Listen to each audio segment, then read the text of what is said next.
Hello friends, நம்ம இன்றைக்கி பார்க்க போகிறது சர்க்கிள்ஸில் உள்ள இம்பார்ட்டன்ட் தியரம் தான் பார்க்க போகிறோம். ஸோ ஃபஸ்ட்டு தியரம் என்னென்னா, the tangent at any point of circle is perpendicular to the radius through the point of contact அப்படின்னு கொடுத்துருக்காங்க. ஸோ என்ன கொடுத்துருக்காங்கன்னா, ஒரு சர்க்கிள் இருக்குன்னா அதுக்கு டேஞ்சன்ட் வந்து ஒரு பாயிண்டில் நம்மளால் வரைய முடியும்.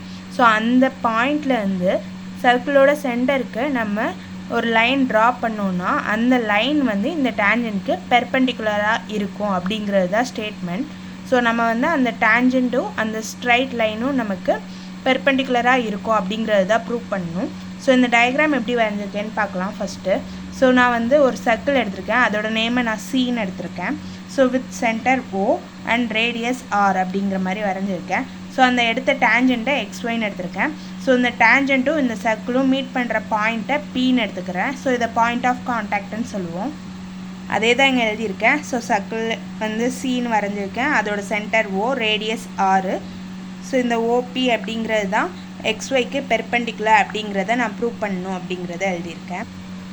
ஸோ இப்போது நான் என்ன பண்ண போகிறேன்னா, சர்க்கிளோட சென்டர்லேருந்து இந்த சர்க்கிளை விட்டு வெளியில் நான் ஏதோ ஒரு பாயிண்ட், இந்த டேஞ்சண்ட்டில் இருக்கக்கூடிய ஏதோ ஒரு பாயிண்ட்டுக்கு நான் ஒரு ஸ்ட்ரைட் லைன் வரைய போகிறேன். ஸோ அந்த ஸ்ட்ரைட் லைன் வந்து எப்போவுமே சர்க்கிளை விட்டு வெளியில் இருக்கிற மாதிரியா உள்ள ஒரு பாயிண்ட்டு, அது எதில் இருக்கணும்னா டேஞ்சண்ட்டில் இருக்கணும். அந்த டேஞ்சண்ட்டில் இருக்க மாதிரி நான் ஒரு லைன் வரைகிறேன்.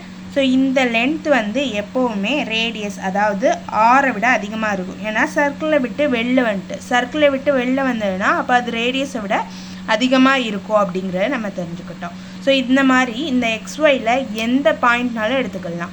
ஸோ Pயை தவிர, ஏன்னா P வந்து நமக்கு சர்க்கிள்லே இருக்குது அப்படிங்கிறது தெரிஞ்சுட்டு, ஸோ அப்போ P சர்க்கிள்லே இருக்குது அப்படிங்கிறதுனால Pயை தவிர மீதி எந்த பாயிண்ட்னாலும் நம்ம எடுத்துக்கலாம். ஏன்னா Pயை தவிர வேறு எந்த பாயிண்ட்டுமே இந்த டேஞ்சன்ட்டில் உள்ளது சர்க்கிளில் இல்லை. ஸோ அப்போது சர்க்கிள்க்கே வெளில வந்துடும். அப்போ ரேடியஸ் வந்து என்னவாயிரும், அந்த லென்த் வந்து ரேடியஸை விட அதிகமாகிடும். ஸோ அந்த ரேடியஸை விட அதிகமாகிறதுனால அப்போ எப்போ பார்த்தாலும் இந்த ரேடியஸ் தான் வந்து என்னவாக இருக்கும், ஷார்ட்டஸ்ட் டிஸ்டன்ஸாக இருக்கும். ஸோ அப்போ இது ஷார்ட்டஸ்ட் டிஸ்டன்ஸாக இருக்கிறதுனால அப்போ இதுதான் வந்து ஸ்ட்ரைட்டாக இருக்கும். ஸ்ட்ரைட்டாக மீன்ஸ் ஒரு பெர்பெண்டிகுலராக இருக்கும் அப்படிங்கிறது தான் ப்ரூவ் பண்ண போகிறோம். ஸோ இங்கே என்ன எழுதியிருக்கேன்னா, ஸோ Q அப்படிங்கிற ஒரு பாயிண்ட் வந்து டேஞ்சன்ட்டில் உள்ள ஒரு பாயிண்ட், அது வந்து சர்க்கிளை விட்டு வெளியில் இருக்குது. ஸோ சர்க்கிளை விட்டு வெளில இருக்குன்னா அந்த வேல்யூ, அந்த OQ சென்டரில் இருந்து அதோட டிஸ்டன்ஸ் வந்து ரேடியஸ் விட அதிகமாக இருக்கும். ஸோ அதான் இங்கே எடுத்திருக்கேன். OP லெஸ் தென் OQன்னு எடுத்திருக்கேன். எதனாலனா அந்த ரேடியஸ் வந்து சின்னதாக இருக்கும், OQவை விட சின்னதாக இருக்கும் அப்படிங்கிறதுனால.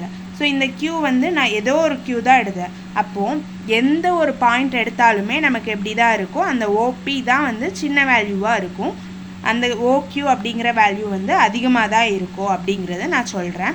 ஸோ அப்போ இதுலேருந்து நம்ம என்ன சொல்லலாம்னா, OP தான் வந்து இருக்கிறதுலையே ஓலேருந்து டேஞ்சண்ட்டுக்கு வரையக்கூடிய ஷார்ட்டஸ்ட் டிஸ்டன்ஸ் அப்படின்னு நம்மளால் சொல்ல முடியும். ஸோ அப்போ அதான் ஷார்ட்டஸ்ட் டிஸ்டன்ஸாக இருக்கிறதுனால OP தான் வந்து அந்த டேஞ்சண்ட்க்கு பெர்பெண்டிகுலர் அப்படின்னு சொல்ல முடியுது.